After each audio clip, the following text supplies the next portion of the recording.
Assalamualaikum warahmatullahi wabarakatuh. Bismillah walhamdulillah. Wassalatu wassalamu ala rasulillah wa ala alihi wa ashabihi wa mawalah. Asyhadu an la ilaha illallah wahdahu la syarikalah. Wa asyhadu anna sayyidana wa maulana Muhammadan sallallahu alaihi wasallam la nabiyya ba'dah. Allahumma salli wa sallim wa barik alaih. Rabbi shrah li sadri wa yassir li amri wahlul 'uqdatam min lisani yafqahu qawli. Rabbi zidna ilman warzuqna fahman. Baiklah teman-teman mahasiswa, alhamdulillah pada pertemuan ketiga ini insyaallah kita akan membahas tentang bagaimana memahami ekonomi syariah. How to understand Sharia economic.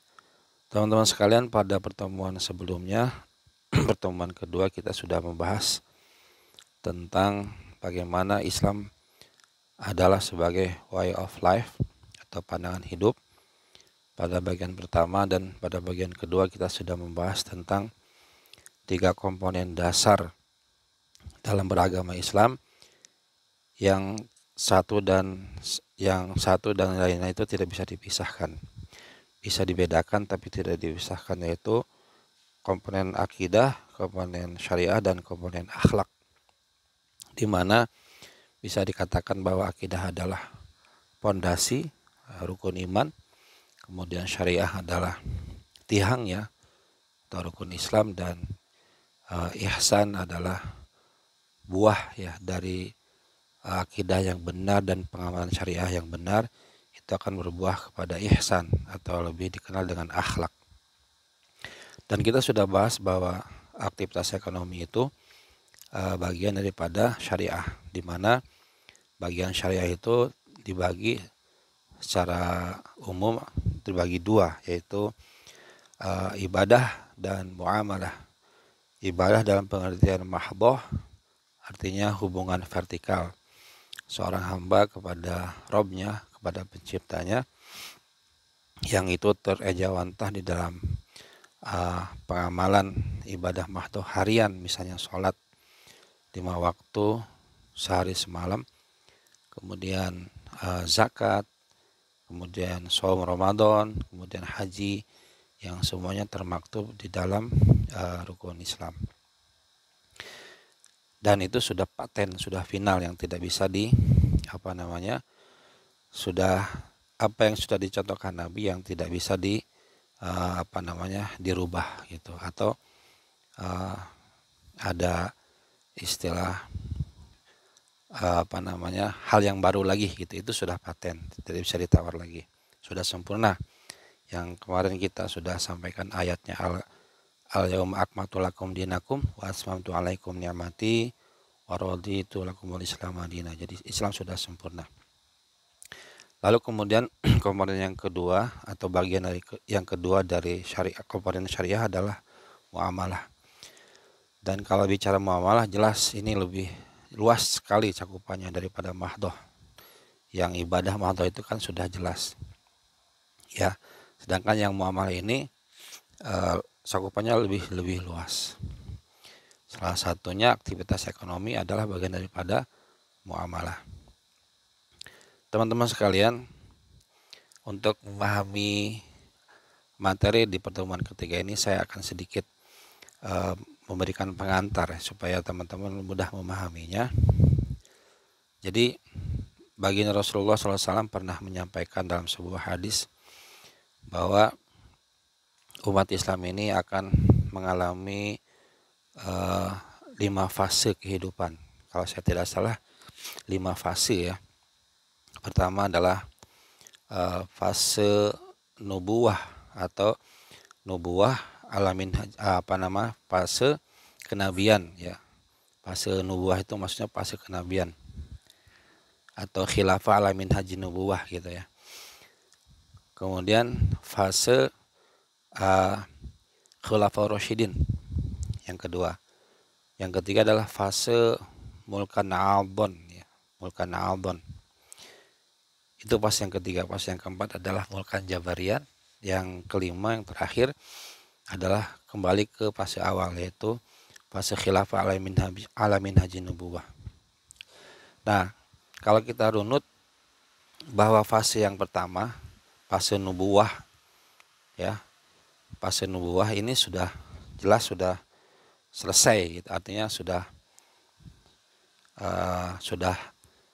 tamat dengan ditandai dengan wafatnya baginda Rasulullah SAW. Artinya ini sudah berakhir 14 abad yang lalu.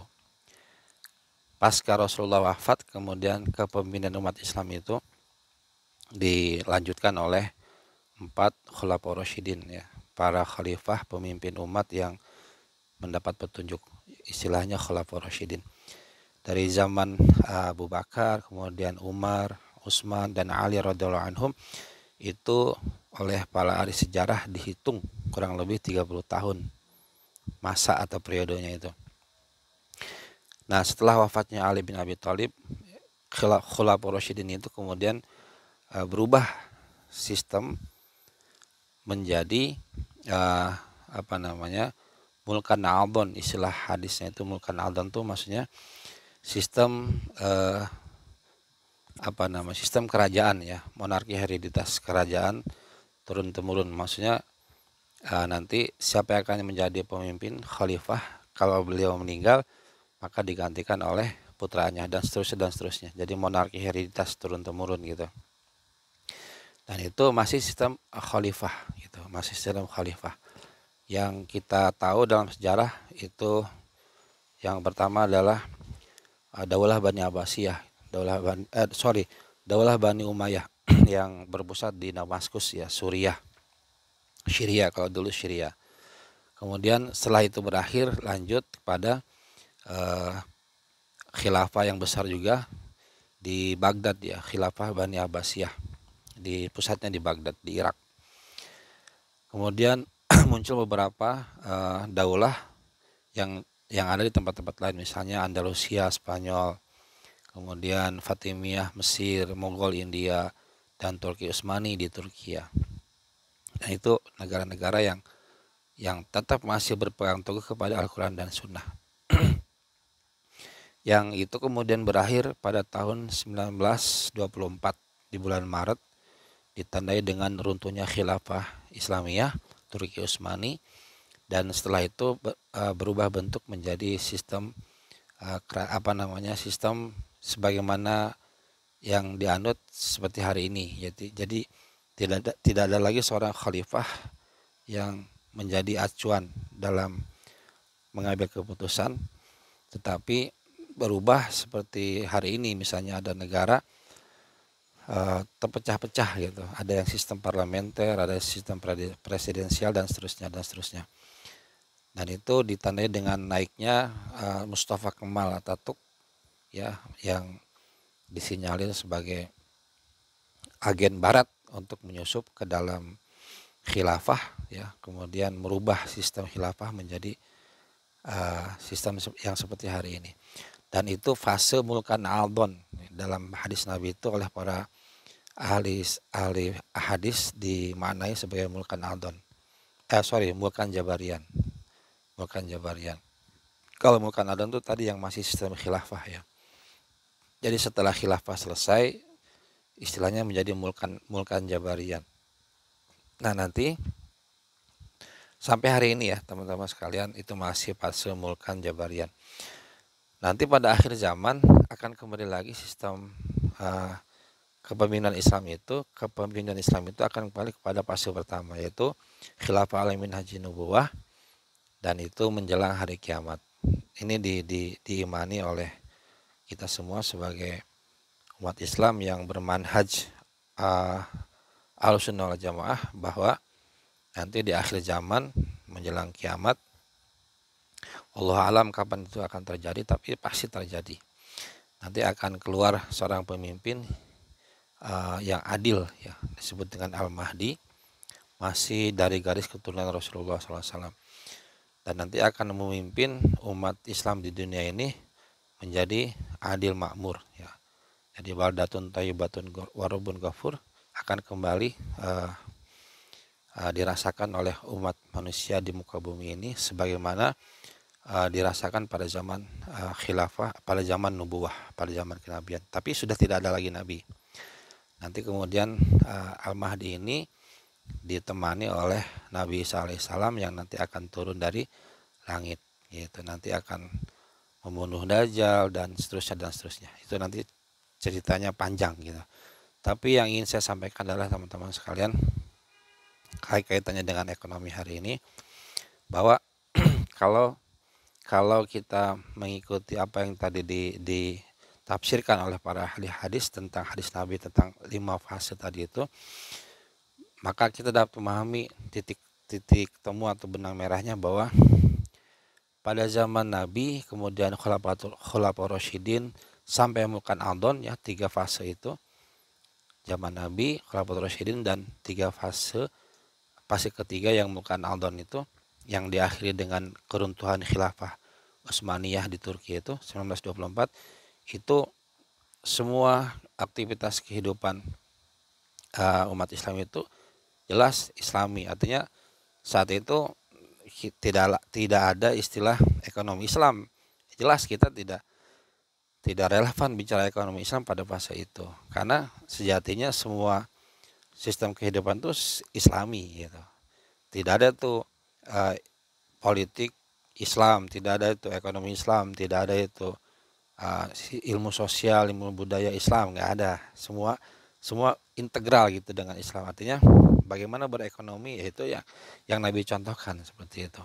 Nabi kan sudah kita ketahui dalam sejarah, beliau selain sebagai seorang nabi, sebagai seorang rasul, beliau juga seorang pedagang gitu.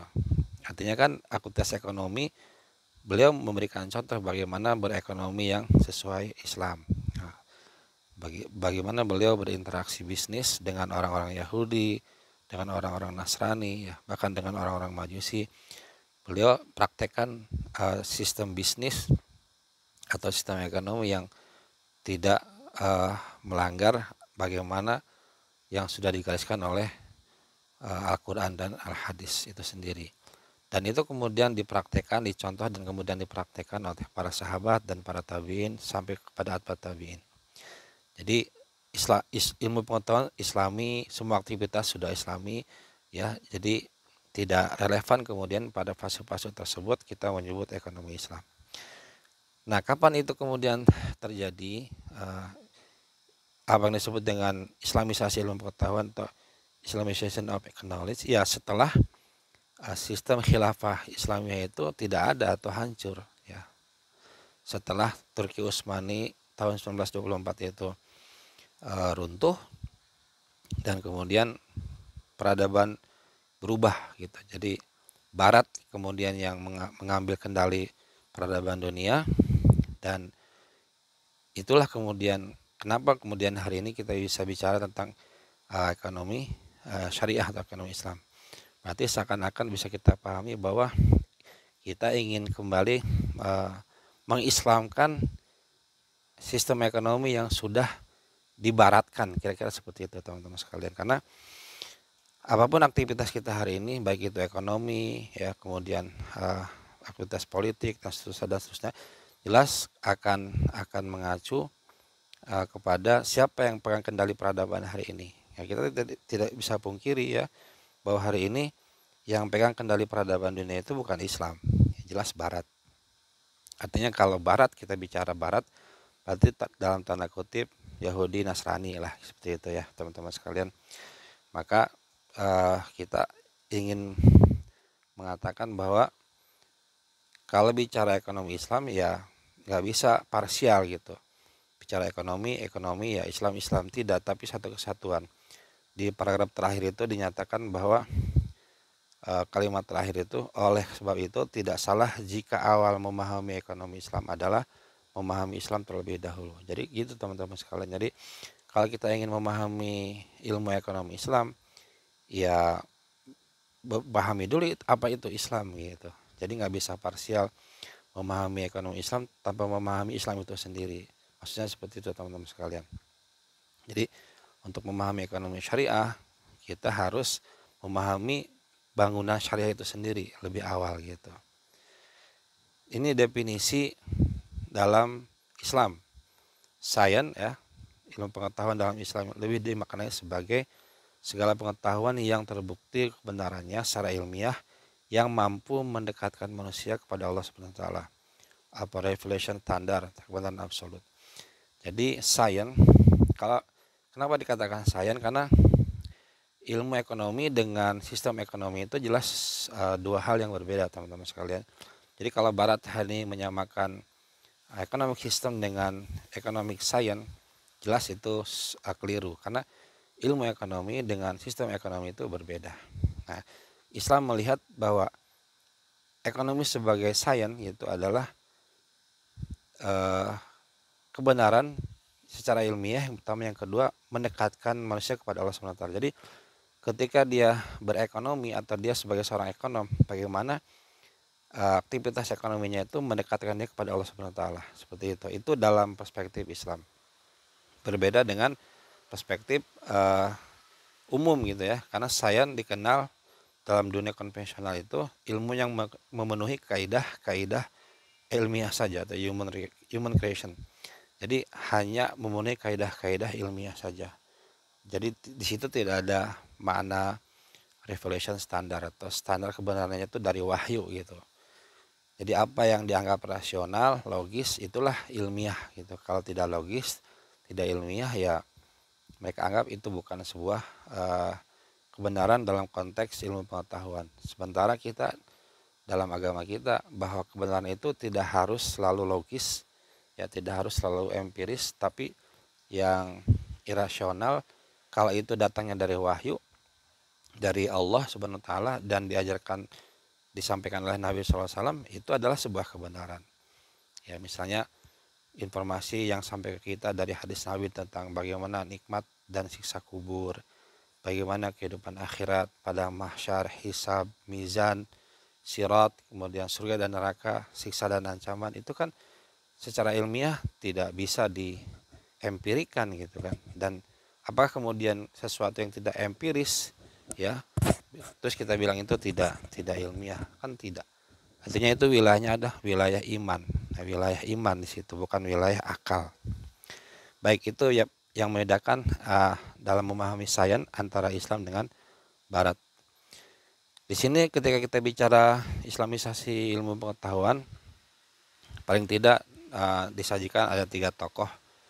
Di sini misalnya dari Syed Muhammad Nukaibal Atos, ini seorang ilmuwan ya ekonomi Islam dari Malaysia. Kemudian Ziauddin Sardar ini dari Pakistan, dan Ismail Raji Al-Faruqi, ilmuwan dari Palestina. Nah, ini disampaikan oleh Ismail Raji Al-Faruqi misalnya, Islamisasi ilmu pengetahuan dapat dilakukan dengan memilih dan memilah serta mengembangkan ilmu keilmuan yang telah ada sesuai dengan prinsip-prinsip Islam. Jadi beliau pendekatannya adalah ilmu pengetahuan, Islamisasi ilmu pengetahuan dilakukan dengan memilih dan memilah. Artinya pengembangan ilmu pengetahuan hari ini yang dikembangkan oleh Barat ya, itu nanti dipilah mana yang sesuai dengan syariat, mana yang tidak sesuai dengan prinsip-prinsip syariat, seperti itu kira-kira. Kemudian dari Ziauddin Sardar, seorang ilmuwan dari Pakistan, beliau menyatakan Islamisasi ilmu pengetahuan haruslah dimulai dari awal, yaitu membangun kembali dan cabang-cabangnya baik teori maupun aplikasi agar dapat menghindari kontaminasi nilai-nilai atau paradigma konvensional atau Barat dalam ilmu tersebut. Jadi beliau lebih memilih sejak awal itu sudah didesain steril gitu dari pengaruh-pengaruh selain yang dari Islam. Kemudian dari Nukaibal Atos, ini ilmuwan dari Malaysia, beliau menyatakan bahwa Islamisasi ilmu pengetahuan sebaiknya berasal dari nilai dan prinsip-prinsip Islam yang orisinil, sehingga terbangun keilmuan yang bebas dari nilai dan paradigma konvensional atau Barat. Pengembangan keilmuan dapat dimulai dengan melanjutkan atau dalam kurung tradisi orisinil keilmuan Islam dari pakar-pakar Islam pada masa lalu.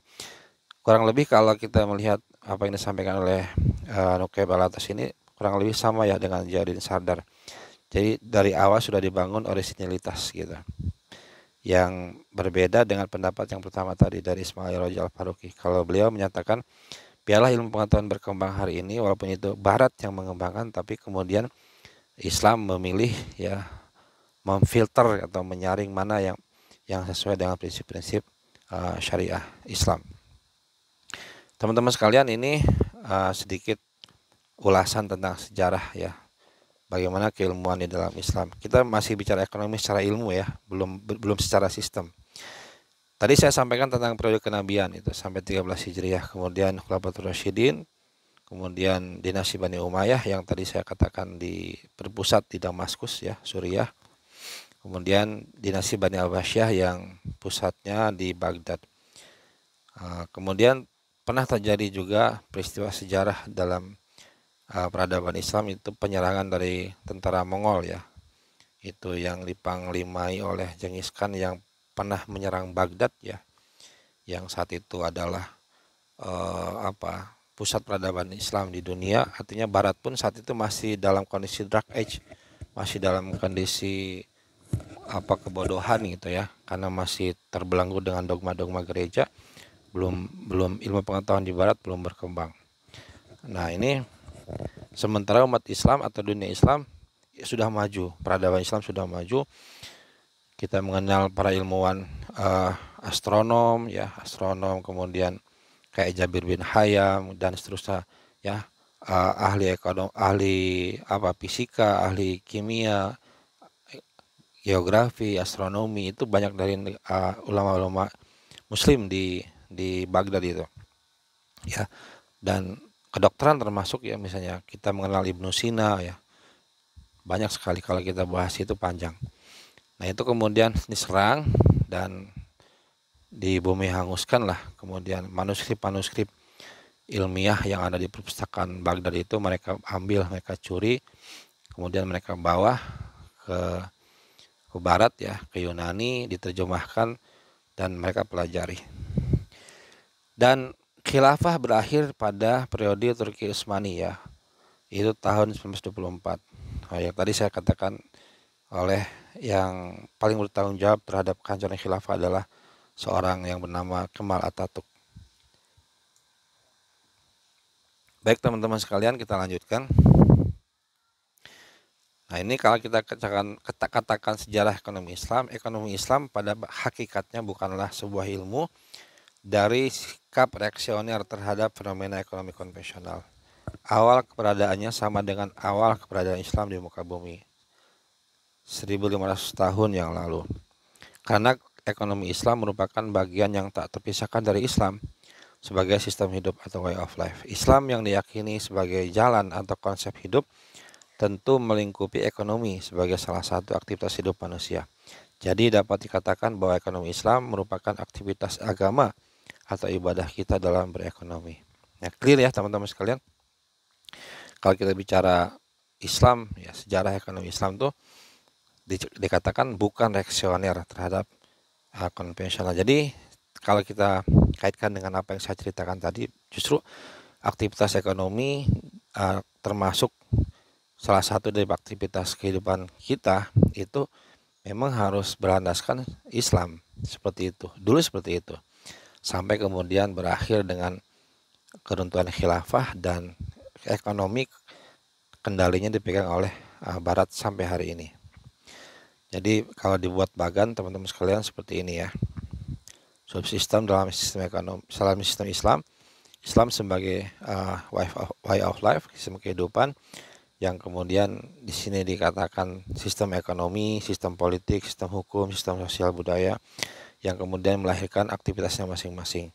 Itulah bagian secara umum atau secara global adalah aktivitas kehidupan. Jadi sistem Islam itu bersifat integratif dan komprehensif. Jadi tidak parsial ya teman-teman sekalian.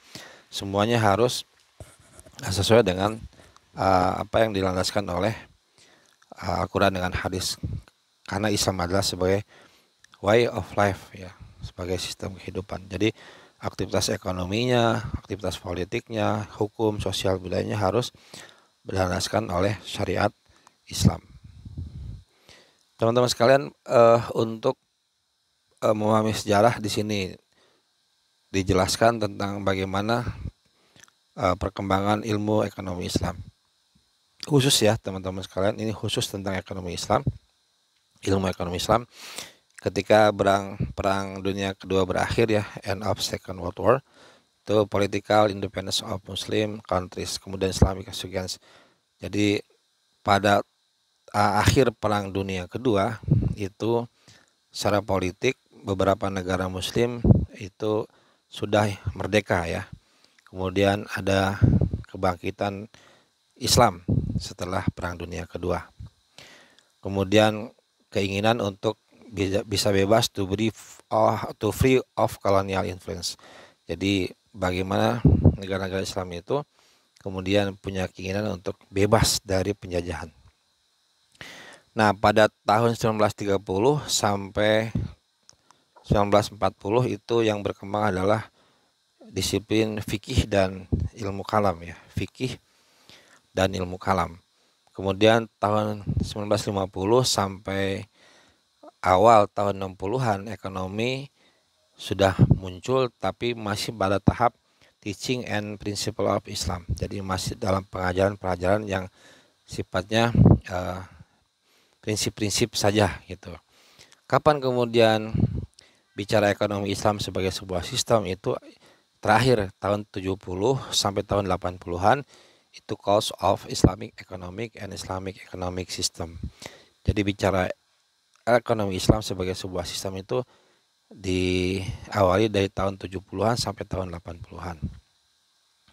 Nah, kemudian hari ini kita bisa memberikan definisi dari berbagai ahli yang diramu ya, dari berbagai sumber, bahwa ekonomi Islam adalah ilmu ekonomi yang mempelajari segala perilaku manusia dalam memenuhi kebutuhan hidupnya dengan tujuan memperoleh falah. Falah itu bisa didefinisikan atau bisa diartikan sebagai kedamaian dan kesejahteraan dunia akhirat. Gitu. Jadi ini konsep atau definisi ekonomi dalam Islam gitu. Ada kata falahnya. Perilaku manusia di sini berkaitan dengan landasan-landasan syariat sebagai rujukan berperilaku dan kecenderungan dan fitrah manusia dalam ekonomi Islam. Kedua hal tersebut berinteraksi dengan porsinya masing-masing hingga terbentuklah sebuah mekanisme ekonomi yang khas dengan dasar-dasar ilahiyah. Jadi memang idealnya seperti itu teman-teman sekalian. Jadi ekonomi Islam itu ilmu yang mempelajari segala perilaku manusia dalam kebutuhan hidupnya, tapi tujuannya adalah falah, bukan tujuannya duniawi. Jadi kalau tujuannya duniawi saja itu tidak ada dalam konsep Islam. Jadi kalau orang bisnis, betul orang berbisnis itu mencari untung ya, profit, tapi not profit oriented. Makanya dalam doa sapu jagat kan kita selalu lantunkan Rabbana atina fid dunya hasanah wa fil akhirati hasanah. Jadi tidak di fid dunya hasanah, tapi fil akhirati juga hasanah. Itulah falah, konsep falah itu seperti itu teman-teman. Jadi sejahtera here dengan hereafter. Sejahteranya itu bukan hanya dunia saja, tapi juga kesejahteraan dalam tanda kutip keselamatan akhirat gitu. Itulah falah yang sebenarnya. Kemudian di sini ada beberapa definisi ekonomi Islam menurut beberapa ahli. Misalnya Hasanuz Zaman, M. Amanan dari Khursyid Ahmad, itu teman-teman bisa baca sendiri. Ya, mereka punya konsep definisi tentang ekonomi Islam tuh masing-masing, tapi sebenarnya kata kuncinya sama. Ya. Kemudian dari Muhammad Najatullah Siddiqi dan Akram Khan dan Lois Kantori. Tapi kita bisa melihat definisi-definisi mereka itu tidak lepas dari apa yang disebut dengan falah gitu ya, Al-Quran dan hadis. Itu yang membedakan bagaimana mendefinisikan ekonomi dalam Islam dan ekonomi dalam dunia barat. Jadi ekonomi adalah masalah menjamin berputarnya harta di antara manusia sehingga manusia dapat memaksimalkan fungsi hidupnya sebagai hamba Allah untuk mencapai falah di dunia dan akhirat atau hereafter. Ekonomi adalah aktivitas politik. Jadi kalau kita memahami apa sih tujuan Islam itu, apa agama kita ini memberikan doktrin gitu ya, doktrin tentang rukun iman, rukun Islam, ihsan. Kalau kita memahami betul dengan doktrin-doktrin itu ya dan ajaran-ajaran itu Insya Allah nanti kita berekonomi akan paham harus seperti apa gitu ya teman-teman sekalian. Ini slide terakhir bahwa aktivitas ekonomi itu ada punya kebutuhan menuju falah, penyikapan terhadap harta, aktivitas mencari, mengelola dan melancarkan harta, kemudian mengembangkan distribusi dan tukar menukar harta. Nanti di bawahnya itu ada instrumen investasi, jual beli, sosial, regulasi dan seterusnya. Insya Allah nanti akan kita bahas pada pertemuan yang akan datang. Baik teman-teman sekalian, untuk pertemuan ketiga ini saya rasa dicukupkan. Mudah-mudahan apa yang disampaikan bisa teman-teman pahami dan nanti bisa melakukan pemahaman ulang untuk meresum dalam video tugas nanti. Baik, terima kasih. Wassalamualaikum warahmatullahi wabarakatuh.